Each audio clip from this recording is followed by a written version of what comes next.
চিন্ময় মহাপ্রভুর গ্রেফতারের প্রতিবাদে সারা রাজ্য উত্তাল। এবার বাংলাদেশের ঘটনার প্রতিবাদে এবং চিন্ময় মহাপ্রভুর নিঃশর্ত মুক্তির দাবিতে ব্যারাকপুর কল্যাণী এক্সপ্রেসওয়ের ওপর শ্যামনগর বাসুদেবপুর মোড়ে মতুয়া মহাসংঘের বিক্ষোভ সমাবেশ এবং পথ অবরোধ।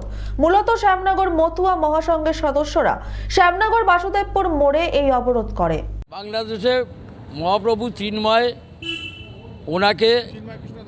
চিন্ময় কৃষ্ণ দাসকে ওনাকে গ্রেপ্তার করেছে এবং তার কোনো প্রমাণ সাপেক্ষ নাই। একটা অযথা মামলা দিয়ে, মিথ্যা মামলা দিয়ে তাকে গ্রেপ্তার করেছে এবং তাকে মুক্ত করেনি। আর আজকেও খবর শুনলাম আজকেও আর একজনকে গ্রেপ্তার করেছে। তাই আজ আমাদের এই প্রতিবাদ, যাতে এদের নিঃশর্তভাবে মুক্তি দেয়, সেই প্রতিবাদের জন্য আমরা সেন্ট্রাল গভর্নমেন্ট এবং রাজ্য সরকারকে আমরা এই বার্তা দিতে চাই যে সনাতনীরা জেগেছে, সমস্ত সনাতনী ধর্ম অবলম্বনীয় যারা আমরা আছি তাদের সবাইকে নিয়ে এই আন্দোলন করছি। আজকে সবাইকে আমরা খবরটা দিতে পারিনি, তো তার মধ্যে দিয়ে যতটা শর্ট টাইমে যতটা পেরেছি।